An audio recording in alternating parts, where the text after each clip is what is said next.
Assalamualaikum warahmatullahi wabarakatuh. Waalaikumsalam warahmatullahi wabarakatuh. Bismillah, tawakkaltu ala Allah, la haula wala quwwata illa billah. Asyhadu an la ilaha illallah wa asyhadu anna Muhammadar Rasulullah. Allahumma shalli ala sayyidina Muhammadin wa ala alihi wa sahabatihi ajma'in, amma ba'd. Kita lanjutkan pada poin 207. Kemarin sudah kita bahas ya abdu ukhruj min hammika takhruj min haddika, udah selesai. Dan ini 207 kita mulai. Bismillahirrahmanirrahim. Qadali, Tuhanku berkata kepadaku, fil jannati kullu ma yumkinu ayyakhtura ala bali. Di sorga semua apa saja yang dapat kau imajinasikan dalam pikiranmu ada. Kalau kamu berimajinasi karena di sini tukang main jago, berimajinasi di sorga ada jago yang tingginya 2 meter. Ya. Kalau di sininya senang lagu Tarling, silakan berimajinasi. Di sorga juga ada Lagu Tarling. Kalau di sini banyak cewek, di sorga juga banyak Cewek. bidadari. Semua apapun yang kau bayangkan bisa terjadi di dalam sorga. Ya. Wa min waraihi akbaru minhu. Tapi di balik itu semuanya ada yang lebih besar lagi, yang lebih istimewa lagi. Itu mah ecek-ecek, ya itu mah recehan semuanya itu. Di balik itu yang hebatnya itu, yang lebih hebat lagi. Jadi artinya bahwa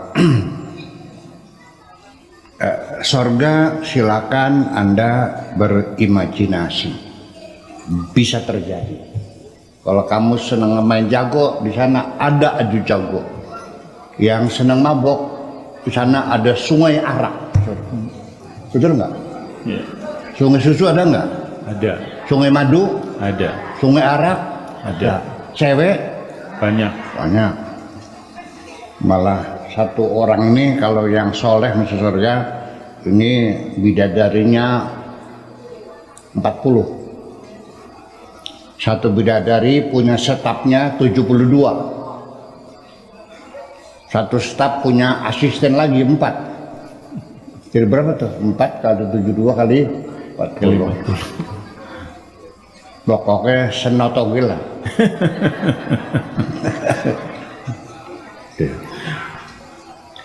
Akan tetapi ini saya melihat, ya walau bagaimanapun itu firman Tuhan kita yakini benar, tetapi situasional dan kondisional ya yang menjadi bagian dari kehidupan kita ini juga perlu dipertimbangkan ketika menyampaikan pesan-pesan Tuhan itu. Silakan saja Anda cerita sesuai dengan teksnya. Orang-orang yang soleh, orang-orang bertakwa masuk ke dalam surga.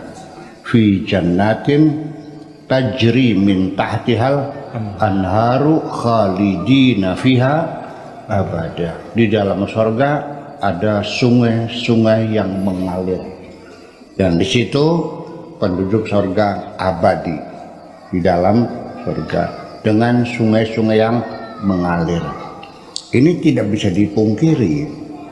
Cerita sungai di surga bagi orang Indramayu tidak tertarik. Yakin mah gadangi banjir maning ngonek. Setiap tahun kita menderita karena banjiran, karena sungai meluap. Di surga diceritakan banyak sungai. Tertarik enggak? Mana yang lebih tertarik dengan sungai? Orang Indonesia, orang Indonesia apa orang Arab? Orang Arab. Kenapa? Tidak ada Di sungai. sana nggak ada sungai. Itu aja kesalahannya.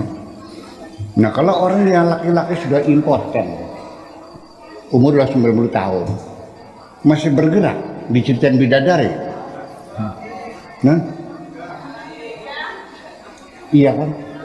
Jadi artinya begini, pokoknya silakan Anda berimajinasi. Kullu ma yakhtur bi balika. Apapun yang bisa kau imajinasikan dalam pikiranmu ada di sana. Kemudian juga wa finnari, dan juga di dalam neraka. Kullu ma yumkinu ayyahturu ala balin. Ada apa saja yang bisa kau bayangkan. Kau bayangkan neraka. Mungkin salah satu siksaannya lidah kamu disilet-silet.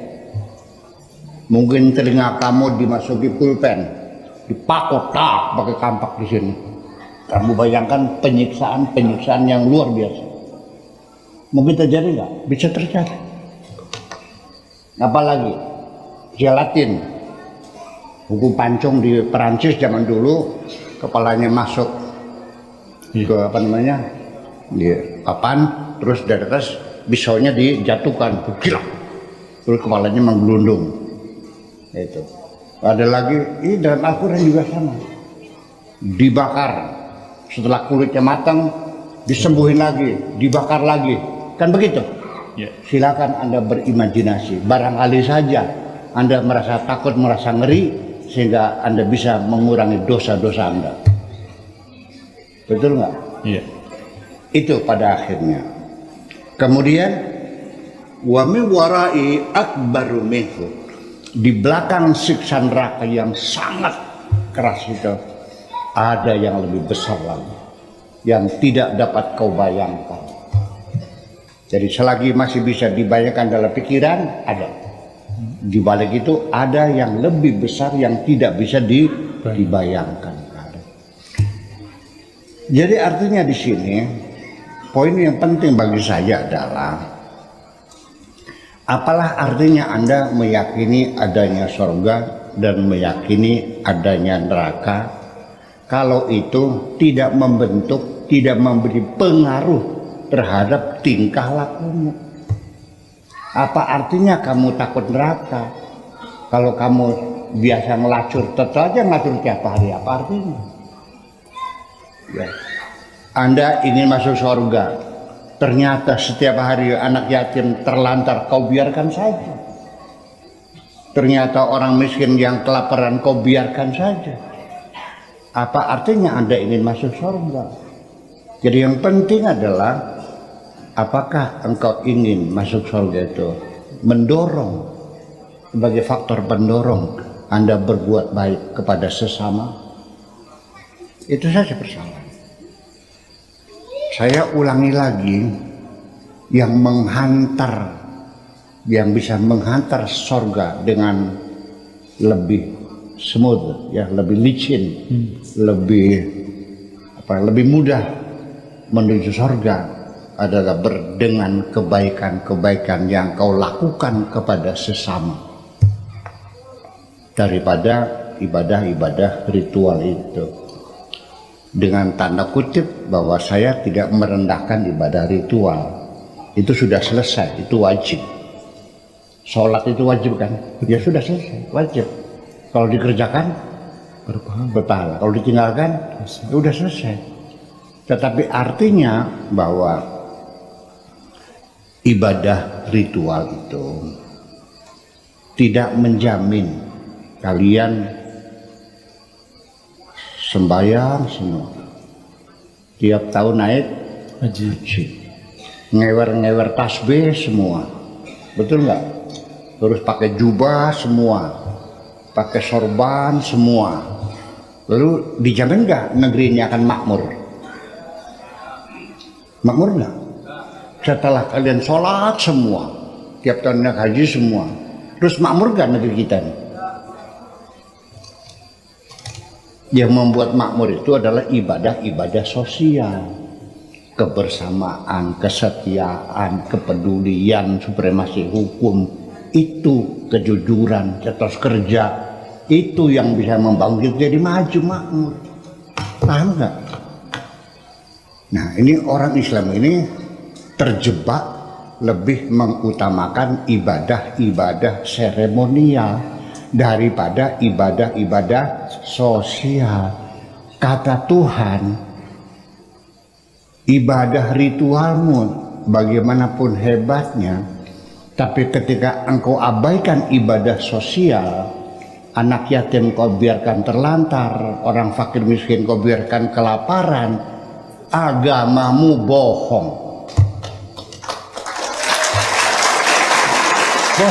Bohong, bukanlah saya. Siapa yang ngomong? Tuhan. Ngomongnya nggak pernah tahu. Aro'aita, apakah kamu tidak tahu? Dengan aro'aita, apakah kamu tidak tahu? Itu bahasanya bahasa manglo, bahasa menyalahkan, bahasa menegur. Apakah engkau tidak tahu orang-orang yang agamanya bohong? Aro'aita ladzi yukadzibu biddin. Ini makanya bahasa Arab perlu diurai. Aro'aita itu Allah lagi menyalahkan kita, lagi menegur kita, lagi marah kepada kita, bukan sekedar bertanya. Kecuali kalau hal ro'aita, apakah engkau pernah melihat, itu tanya. Tapi aro'aita itu maknanya berbeda. Ini perlu diketahui. Seperti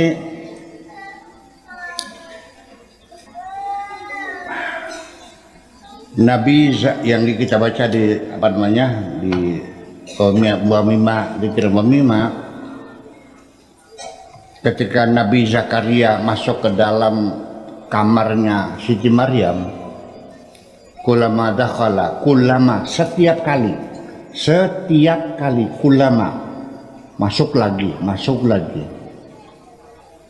kulama dakhala alaiha Zakaria al-mihraba, ketika masuk mihrab wajada indaha rizqa, Nabi Zakaria tidak menemukan banyak rizki di kamar Siti Maryam itu. Jadi bukan sekali, tapi masuk lagi ada rezeki lagi, masuk lagi ada bah kain, masuk lagi ada anggur, masuk lagi ada emas, semuanya ada semuanya. Sehingga dia mengatakan, dari mana kau dapatkan? Pertanyaannya, anna laki hada. Anna itu ya min aina maknanya. Anna itu maknanya min aina, dari mana. Nah, kalau Pak Tato sebagai dosen di IAIN, dia pakai mobilnya Pak? BMW. Ya, mobilnya Agya. Saya bertanya, min aina laka hadza? Min aina. Dari mana kau dapatkan ini?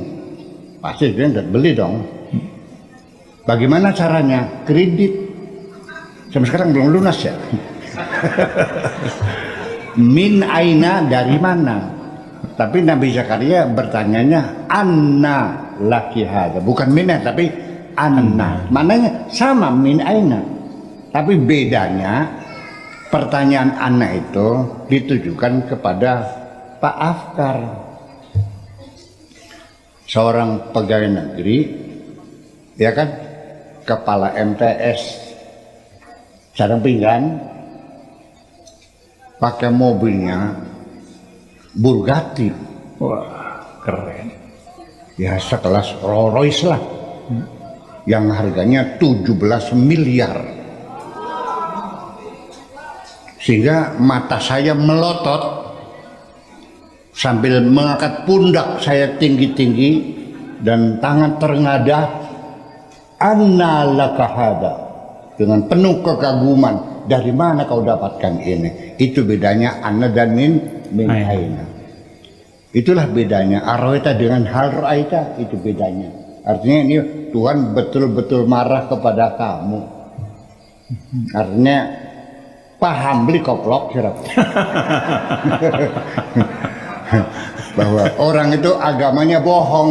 Iya. Sekalipun rajin sholat, kalau anak yatim kan dibiarkan terlantar, fakir miskinnya kelaparan tidak makan, kan begitu maksudnya.